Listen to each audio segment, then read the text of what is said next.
What you saying, ladies and gents? It is your boy BucketHatSam, and yes, we are back again today for another match reaction and analysis. This game today was Man United 3, Burnley 1. One absolute corker of a game it was.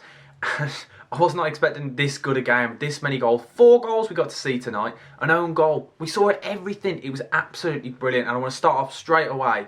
And let's go through the two formations. Man United fielding today, it's kind of a 4-2-2. Geez, I need to get this right. 4-2-2-2 versus a 4-4-2 in Burnley. But I'd say Man United at points it was really just a standard 4-4-2. And there's quite a few things I really want to take from this game that I think are integral to this game. Things that people may not have noticed that I noticed and I thought stood out mainly. First of all, straight away, this is a great performance compared to the Newcastle game. But one thing I want to say is I still would be worried as Man United fans. Yes, they beat Burnley 3-1 today. And yes, they can take the positives from that. They have scored 3 goals. But this is against the Burnley side, who are 18th in the league, won 1 game all season. And they looked vulnerable, in my opinion. One thing I want to say is Burnley had their chances. Burnley had 10 shots. You don't see many sides go to Old Trafford and have 10 shots. Yes, 3 on target. But they had 10 chances, and there were some big chances, and I mean serious chances. Aaron Lenz, I thought was absolutely class. I thought Chris Wood was very, very good.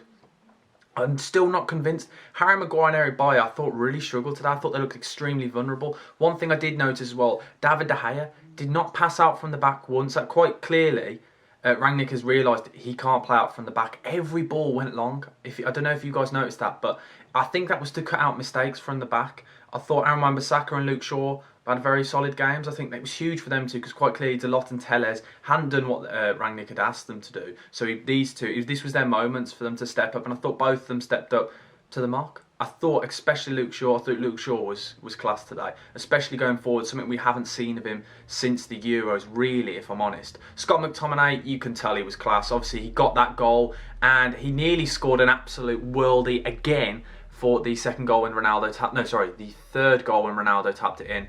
Was a great save from Wayne Hennessy. But what I really liked from Scott McTominay is him arriving late. I really liked it. It reminded me a bit, and I'm not comparing the two, don't jump on me straight away, but it reminded me of a Lampard kind of thing. Every time was arriving late for that pullback every time, and Burnley didn't know what to do with it. So in some senses, attacking-wise especially, I think Man United should be very, very pleased.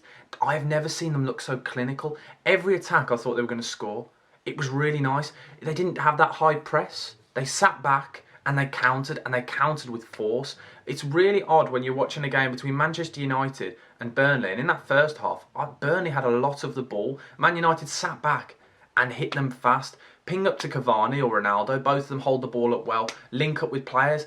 Then you've got Greenwood, Sancho. So Greenwood playing on that right at the start, and then Sancho playing on that left. Both of them, you're playing the ball into them, and then they're coming in towards the goal. It is that Christmas tree formation when it's coming, everything's directed at the goal. I really like it. I think it does really work, especially against this Burnley side who look tired. They haven't had a game in, I think they said 18 days. You wouldn't have thought it, especially for that second goal. I thought the defending was awful. So you had McNeil and Loughton, that defensive error straight away. And then Sancho's then shown in. And then Tarkowski just stood up and just said, go on, Sancho, have a shot, take a shot. He just stood up, he didn't press the man. He just turns his back, and Sancho just drops the shoulder and puts it round him, and then Ben Mee taps it in. Yes, it's unlucky from Ben Mee. There wasn't really much he could have done with it. But I thought Tarkowski was extremely poor there. That won't be discussed, because the Loughton and McNeil mistake will be what everyone will notice. But Tarkowski was awful there. He should be going in, pressing the man, showing him down the line, not showing him onto his stronger foot towards the goal. I didn't get that. But yeah, Hennessy I thought had a great game considering he's not played in, I think they said something ridiculous like 18 months. It was great seeing him. I thought, as I said, Aaron Lennon had a great game. I just think what worked as well with Man United, with these wingers, it wasn't in the sense of, it was more like a 4-4-2 with how wide they were. It's like traditional wingers. And that goal, the third goal came from that big switch. Sorry, the first goal came from the switch. All the goals, the wingers were involved, and that's what I really like. They're using the width. They have quality on the wings, and that's something we haven't seen them utilise. We haven't seen Sancho and Greenwood, and I thought them two together today were really, really good. And I'd be worried if I was somebody like Rashford watching that performance thinking, how am I going to get back into this side? Fernandes especially as well. Fernandes, I can't see how he'd fit into this system, because I thought Nemanja Matic, I don't think will get the plaudits he deserves. I thought Nemanja Matic and McTominay was a class partnership. What I really liked about it is McTominay went and Matic sat. Whereas when Fred and McTominay play together, I just don't see the cohesion between the two of them. Where today I thought Matic sat really nicely, kind of just controlled the tempo, passed it on, and McTominay did that hard, gritty work and attacking play. I thought it really worked nice. I thought overall it's a very good performance. But one thing I would say is Man United fans, do not get ahead of yourself. If you played against a better attacking side today, you would have conceded quite a few goals. And that's my only worry. Yes, Rangnick is at the wheel, and the top four hopes could be back on. Not if you play like that. Not if Maguire and Bailly look so vulnerable like that. You conceded a lot of chances against a struggling relegation side, and you conceded a goal, and it was a very sloppy goal. Very, very sloppy goal. It came from a mistake from Bailly, and then Aaron Lennon just allowed to run towards goal. Maguire just standing off, didn't try and put in a challenge, and it's just a very easy goal to it looked easy, if you know what I'm trying to say. Lennon just put it in the corner. I don't know how it just happened like that, didn't it? By a mistake, next thing it's in the back of the net. And better sides will punish Man United, and that is the only problem I find with this formation. With playing two up front, they lose that extra man midfield, and they do look vulnerable on the break. Themselves, yes, obviously they sat deep and they counter-attack you. Sides will do that against Man United. So overall, I think the score is quite deceptive. To somebody who looks from the outside, they'll think Man United have absolutely battered Burnley here, when I don't think that's the case. Yes, they had a lot of shots, only 6 on target.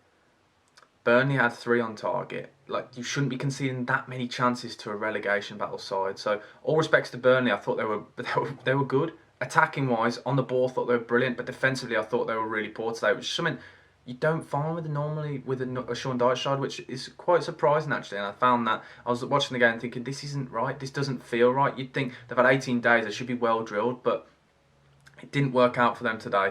So sadly, Burnley, another loss, and it's not looking great for them, because yes, they've got all the games in hand on everyone, but they need results, and they need results fast, seriously fast, if they've got any chance of staying up this season. But Manchester United, they can be happy with that performance, but don't get ahead of yourselves. As I said, remember, this was against Burnley, and any other side would punish them like that.